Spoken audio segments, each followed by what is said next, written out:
Happy Pentecost po sa ating lahat. Ngayon ay napakahalagang kapistahan ng simbahan na Katoliko sa buong mundo sapagkat itinuturing natin ang araw na ito ang siyang pagsilang ng simbahan. Lahat tayo isinilang sa daigdig na ito at kung paanong ang simbahan ay isinilang din dahil sa Espiritu Santo. Siguro'y pamilyar kayo mga kapatid dun sa naririnig natin palagi galing sa Biblia. Unless you are born or reborn again, you will not be able to enter the kingdom of God. Pag hindi ka ipinanganak na muli, hindi ka makapapasok sa kaharian ng Diyos. Ano ba ang katuturan ng pahayag na ito? Alam nating lahat na tayo isinilang mula sa sinapupunan ng ating mga ina. Pero kinakailangan natin muling ipanganak. At ito'y nangyari at sinimulan ng Diyos nung tayo'y binyagan.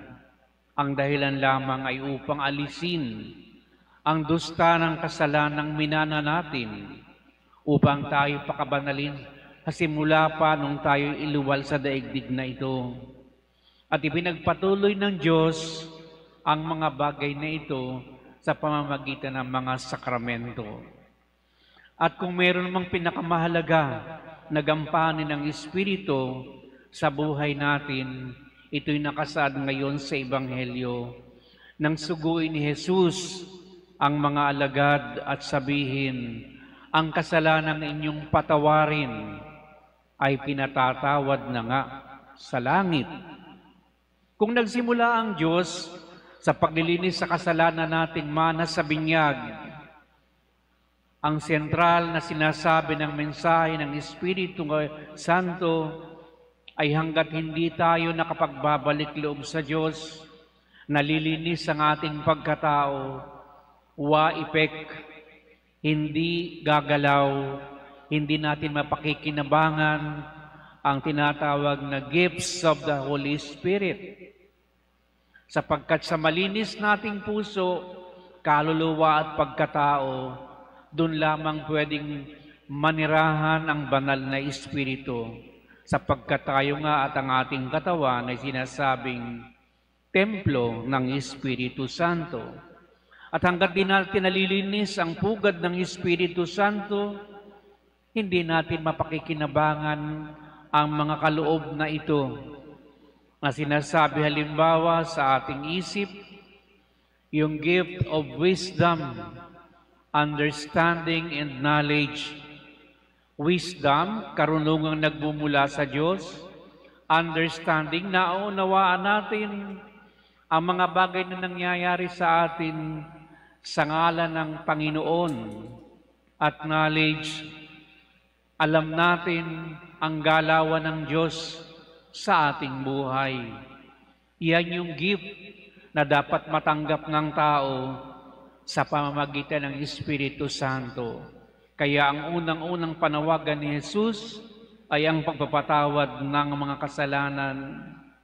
Yung gift and spirit of piety and spirit of the fear of the Lord, mangyayari din yun mga kapatid, yung banal na pagkatakot sa Diyos kung ang Espiritu ay sumasa atin. Maraming mga tao ang di na natatakot sa Diyos, gumagawa ng katakot-takot na kasalanan, nangangahulugan na pas pinipili nila ang mundo kaysa sa piliin nila ang banal na pagkatakot sa Diyos. Piety, hindi na rin sila nagdarasal, wala na rin silang pakialam sa pagsisimba, ang magbukas ng Biblia at unawain, hingin sa Diyos ang biyaya ukol sa mga salita niya at maiugnay ito sa kanilang buhay. Ito ay mga kaloob ng Espiritu, yung Spirit of Counsel, Spirit of Fortitude. Lahat ng ito mga kapatid, yung 7 gifts of the Holy Spirit, hindi gagana sa buhay natin malibang ma-address natin yung sentral na kailangang mangyari.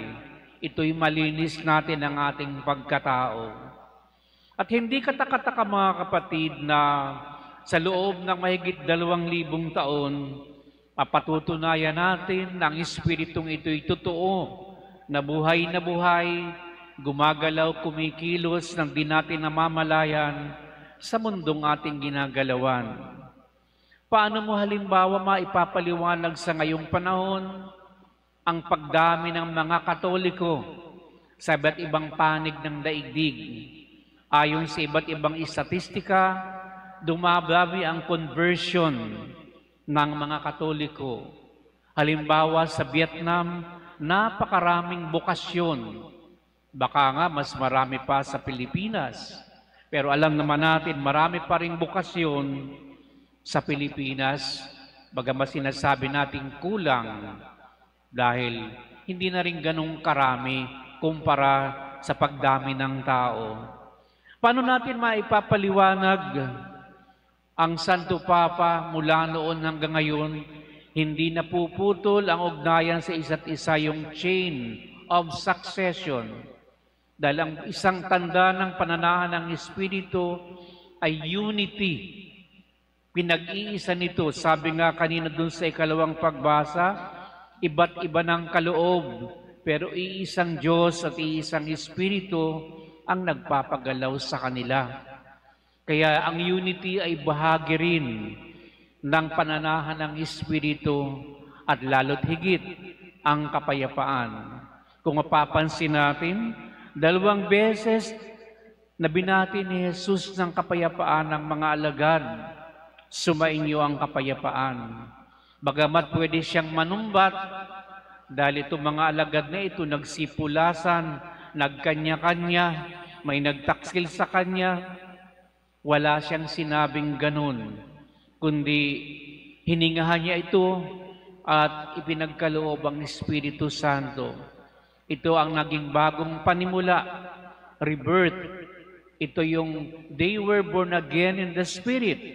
Kaya sila'y matapang na humayo at ipinahayag ang mabuting balita ni Kristong ito na hanggang ngayon ay nagpapatuloy.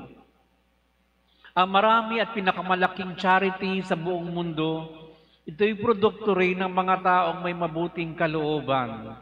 Espiritu rin na nagpapagalaw nito. Hindi lamang maraming bokasyon at conversion sa Kristyanismo. Maraming mga bagay, mga kapatid, na nagaganap sa gitna natin. Akala lang natin kuminsan ay nadadaig tayo ng dilim. Pero sa totoo, sa galaw ng Espiritong ito, ipinagpapatuloy ang misyon ni Jesus sa pamamagitan ng mga tao na sumasampalataya. Tatawag at tatawag ang Diyos ng mga tao na magpapatuloy ng misyon. At ito'y galawan na ng banal na Espiritu.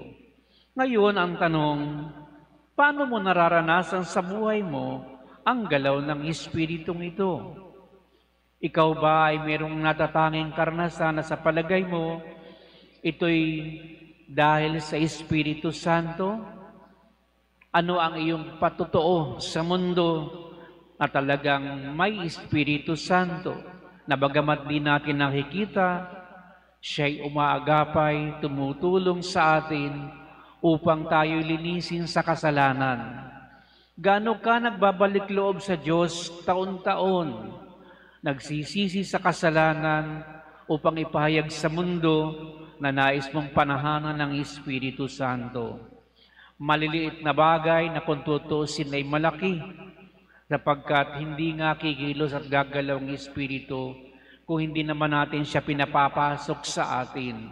Sa isang malayang pagpapasya, nais ng Diyos na manahan sa atin. At kung tatanggapin natin siya, abot-abot na biyaya ang ipagkakaloob ng Espiritong ito. Mararanasan natin ang totoong kapayapaan sa puso, kahit maraming problema, ang galak, kapanatagan, lahat ng ito, mauunawaan natin ang maraming bagay na dati di natin nauunawaan dahil sa Espiritong ito. Kaya ang paanyaya, mga kapatid, sa atin sa kapistahang ito ay patuloy na manikluhod sa Diyos upang hingin ang biyaya ng Espiritu. At ikalawa ay palagi tayong maging aware at tuwing tayo matutukso sa pagkakasala, magbalik loob tayo. Kapag tayo bumagsak sa kasalanan, huwag na natin itong paramihin sapagkat kapag ito'y dumadami, lalo lamang tayong pinakakapal ang balat upang wag na tayong magbalik at mahiya na tayo sa Diyos. Inasabi natin na di na siguro ako mapapatawad ng Diyos dahil sa dami ng aking mga kasalanan. Yun ang ginagawa ng maraming kasalanan sa tao. Pinamamanhid ang ating buong pagkatao upang isipin natin na di na tayo mapapatawad ng Diyos at tayo wala ng kapag-apag-asa. Yan din ang dahilan kung bakit maraming tao ang nag-suicide, taong nadidepress dahil akala nila wala na silang pag-asa at wala nang pwedeng magmahal sa kanila. Kaya sa pagkakataong ito mga kapatid, pananganan natin ang pangakong ito ng Espiritu. Dinggin natin ang sinasabi ni Jesus ngayon. Hingin natin ang hininga ng Espiritu upang tanggapin natin ang mga kaloob na ito at tayo maging malinis sa mata ng Diyos at sa mata ng tao upang tayo pamarisan at maging instrumento ng Kanyang kapayapaan at kaligtasan. Amen.